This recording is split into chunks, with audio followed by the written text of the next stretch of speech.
I'm going to start us off. Z, just what's your mindset coming off a bench when a team gets off to a slow start, and what worked for you tonight? Just trying to, catch offensive rebounds when we shoot. I feel like that got me going. But yeah, offensive rebounds always keep us in the game, so. Yeah. Keaton, what kind of luxury is it to have Z coming off the bench and replace Tommy with another 7-footer who can shoot and block shots and do what he does? Yeah, it's really good, present for us, especially on the defensive side. But like you saw today, like he can do it on both sides, knocking down shots when we need it, getting big-time offensive rebounds and stuff like that. And he played really good. And also he got a steal out and got a dunk in transition, and that kind of got us going. Z, you guys have kind of found your, I think, niche defensively. What was the kind of focus coming into this game with the Gophers coming in?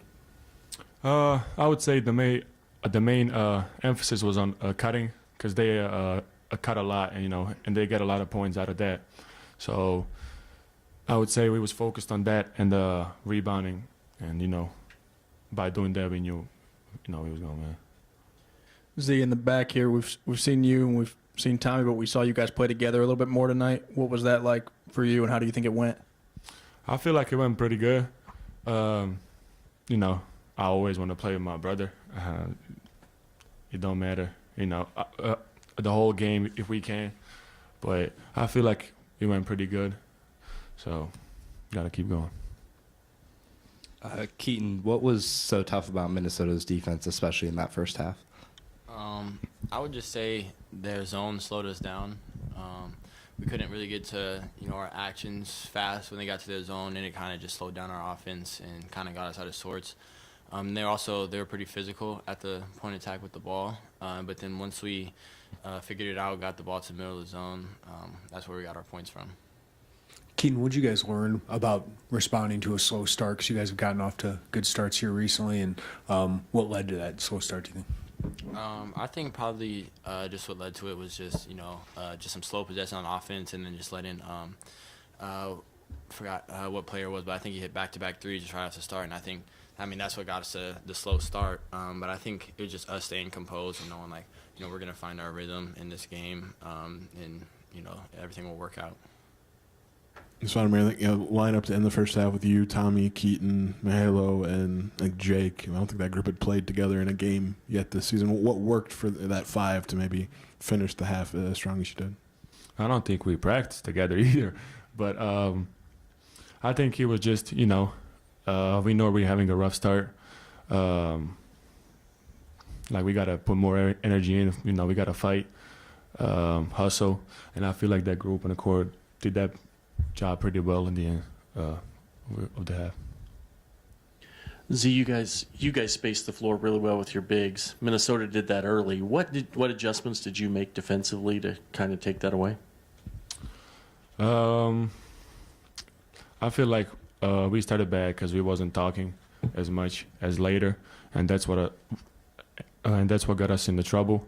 But later, once we started communicating more, louder, and it looked way better.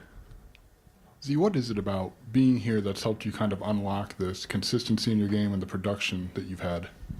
I think it was working with Coach Fletch. I gained 30 pounds while I was here, so I feel like that's, big help. Question for both of you. I just want to get your thoughts on just Mahalo and just those minutes that he gave you guys that are in the first half. Mahalo was great. He came in and he gave us a lot of energy, especially on the defensive side. He got up, played good defense on the person who was bringing up the ball for them. And then also just offensively, just being able to, get in the paint, create shots for others. But then he also, he got a layup and then a pull-up late towards the end of the half. Keaton, you talked about maybe the production that Z had coming off the bench, but how much did his maybe energy coming off the bench, help this team today? Yeah, his energy was a lot. He always brings energy, especially even in pregame locker room. He's always ready to play. And I think that's what it was. He came in ready to play, and that's what got him going. Z, how does that 30 pounds? How has it changed your game, and how has it helped you grow? Just being more physical. Not being pushed around. like a little girl in the paint. But I would say that's the main thing, you know, and also gave me a lot of confidence too. Keaton, another double-digit scoring performance for you. What has really just like led to this consistency for you, like all throughout the season so far over the last couple, I guess, months? I would just say, you know, the trust that the coaching staff has put in me. Since being moved to the ball, I think it's just let me get my flow a lot better and just being able to, you know, I think do what I do best and make plays and reads off of ball screens and stuff like that. So I think that's what it was. Is he as a mask, like a long-term thing, or what's the plan there? No, I definitely can't wait to take it off. Can't wait. Do you know when you can get rid of it? They said 4 to 6 weeks, but I got hit a couple more times in the practice, so it's probably going to stay for a while now.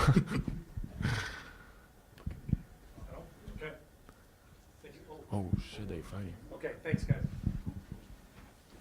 Thank you. Hey.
Yeah. That was real.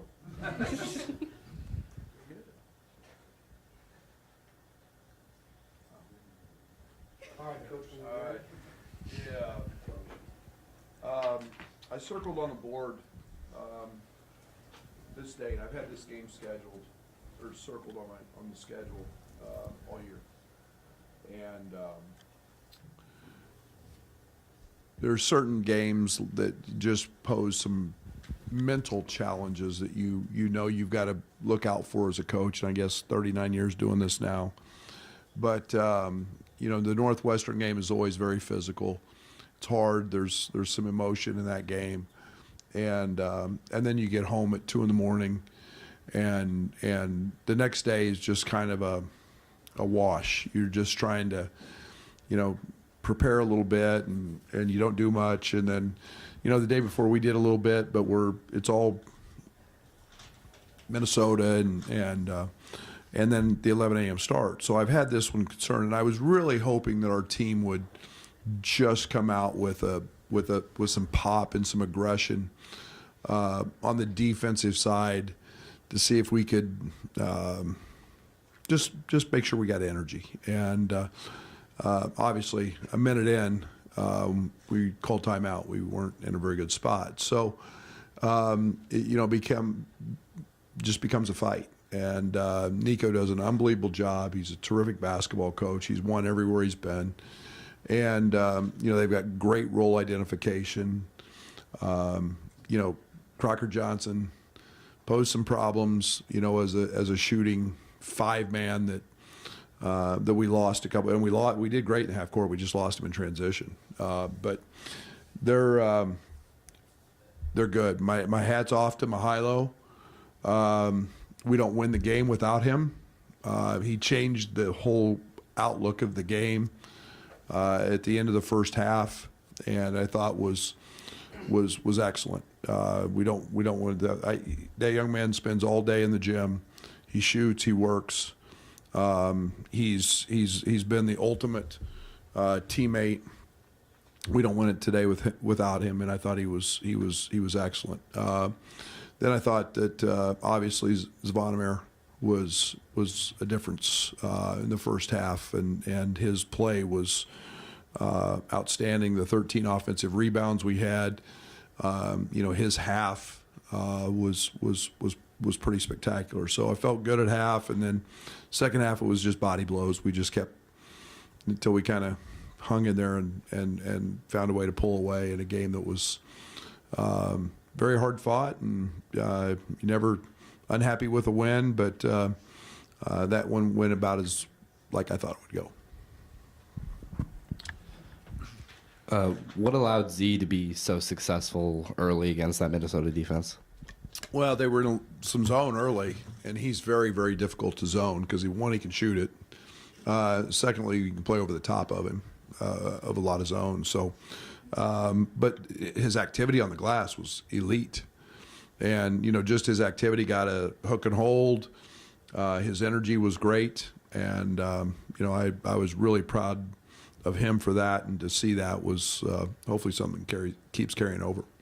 Brad, Z could start for most teams in this country. How has he grown as a player since he's come here with you, and what have you seen from that growth? Well, he's literally grown 28 pounds worth, and I give all the credit to Fletch there. He's added that weight. He's invested heavily in terms of his time in him. I think Z's as healthy as he's ever been in terms of his knee and his other leg getting stronger. I think his conditioning is at a very, very high level, and then I think he's in a great spot. His brother is some of the obviously Balkans guys he's familiar with. And I just think there's a tremendous level of comfort, and we're seeing that confidence coming with that. Coach, Minnesota's defense, offense had it clicking there in the first half. Could you speak to just that pairing that you did have with the brothers playing together there in the second half? Yeah, the lineup worked good. It was, they've got the number 6. I can't read. I'm just drawing a blank on his name. Langston Reynolds is a guy that coming into the game, I think, had made 2 threes all year. So we felt like he was a guy that we could slough off of a little bit and help and support. And then when Jalen got in foul trouble, it was a great matchup to help protect the rim. And then I thought Malo coming in and just getting after the ball was very effective. But it's nice to see that. We practice it. We've been practicing that some. It was nice to see it. It worked great. It was very effective against the zone. And then you find some pick and pop opportunities. We're both, literally both those two guys are some of our better shooters, our best shooters, and it was just clicking today. It was right. It was the right matchups. Coach Malo, I think, is the oldest guy on your team, and I'm guessing this role of maybe not seeing the court sometimes is probably new to him, maybe something he's never seen. What does it say about him to stay locked in, stay ready, and be ready to contribute when he gets the opportunity? Yeah, he's just been the ultimate teammate. He's been the ultimate member of our team. His approach has always been, no one spends any more time in the gym working on his game than Malo. And it's been a transitional period for him, and obviously, some of it was not being here this summer, some of it was the injuries, where you just miss ample practice time. And now we're starting to see that every day. He's competitive, he fights, he's gained tremendous understanding defensively. My hat's off to him. Just terrific young man. All he does is show up every day and work and do what he's supposed to do. Brad, 19-3 foul shot disparity. Playing defense without fouling has been a big strength for you guys all year. What makes you guys so effective in that capacity? I don't know. Maybe the treadmill. It's a foul is a defensive mistake, and we work every single day. Cam's done an unbelievable job, and we've tried every single day to win closeouts without using our hands, to not be handsy. The downside of that is we don't force a lot of turnovers.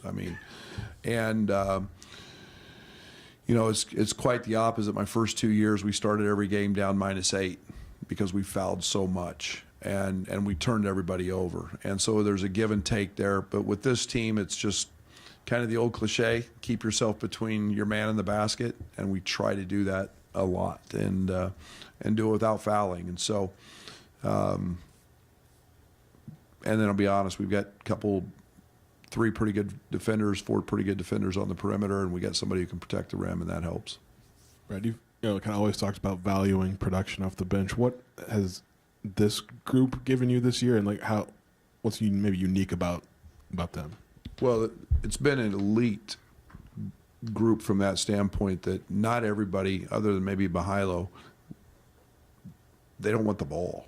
They don't need the ball to be very, very effective. Mahilo as a point needs it.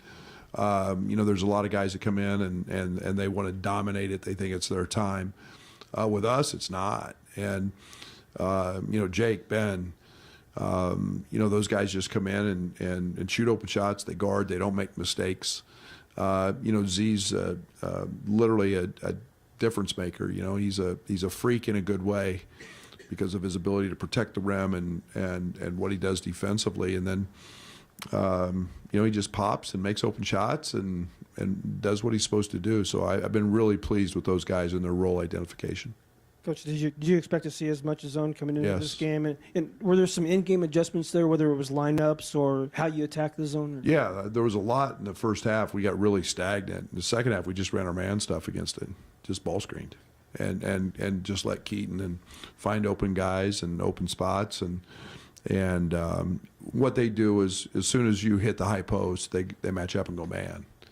And so they want you to get stagnant, and we fell in line with that early. But it's really, really hard to zone with Z. Hovering around the back line in the basket, you can just throw it up. We had one late. David throws a bounce pass instead of a lob. But it's a challenge to do that. You got to really account for him. And I thought it put us a little bit on our heels in the first half, and that's probably the biggest disappointment. Brad, Jeff, Orlando, and Cameron were named 3 of the top assistants in the country yesterday. I guess, what do they do for you, and how do they make your job easier, especially on game day? Geez, we don't have enough time for that.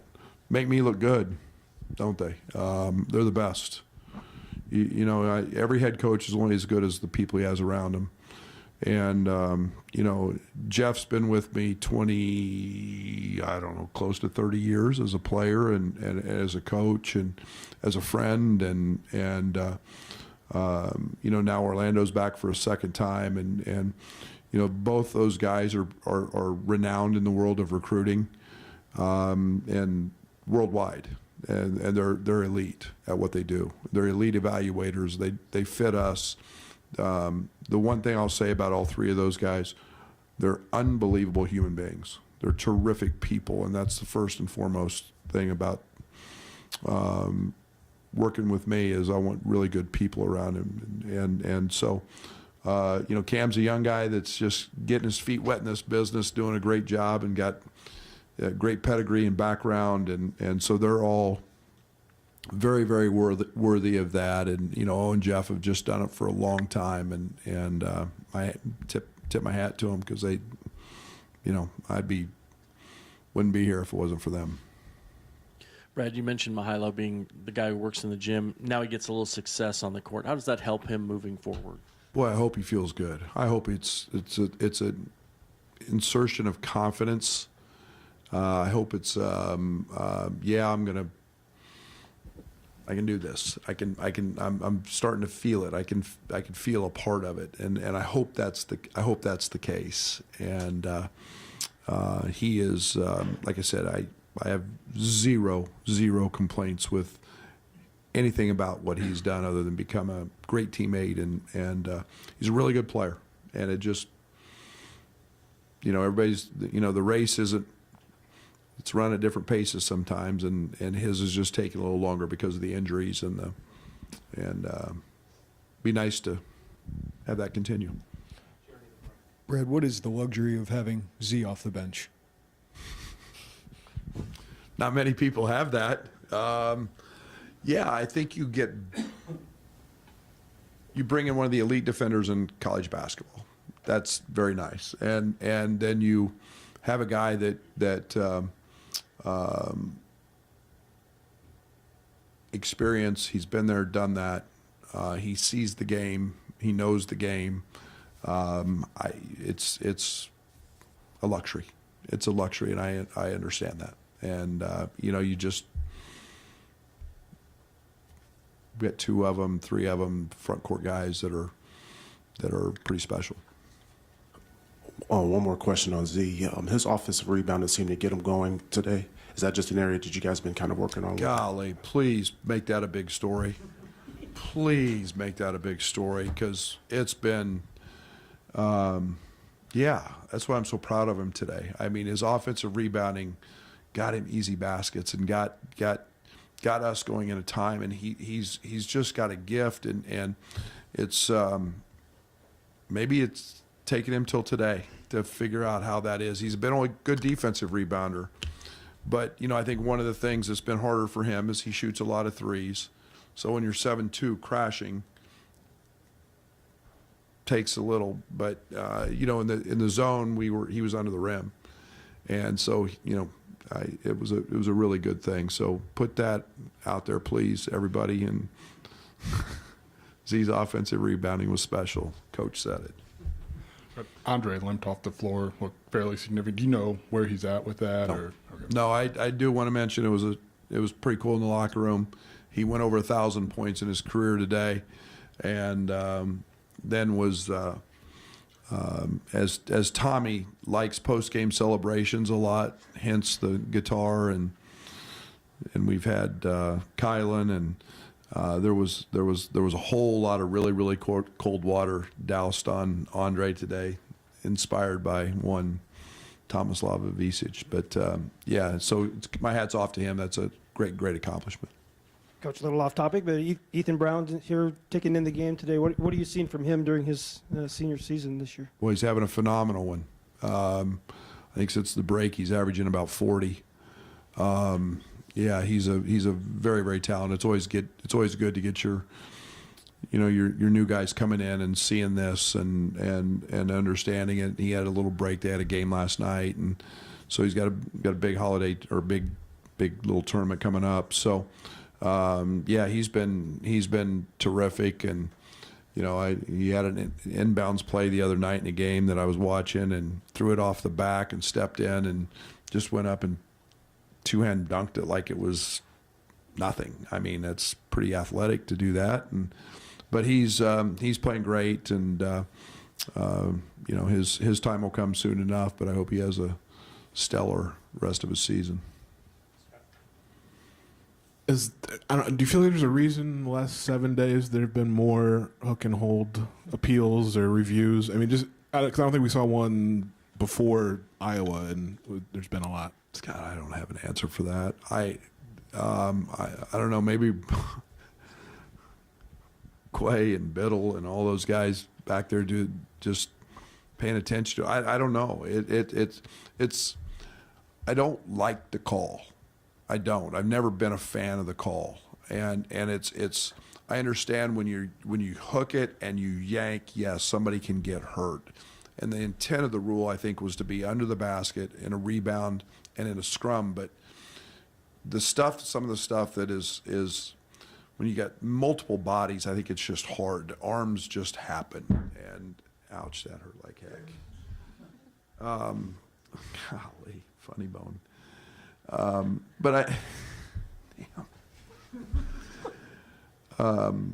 don't like the call, but I don't know why there is. I don't have an answer for it. We're obviously leery of it. We've had, Keaton's had a couple called against him, but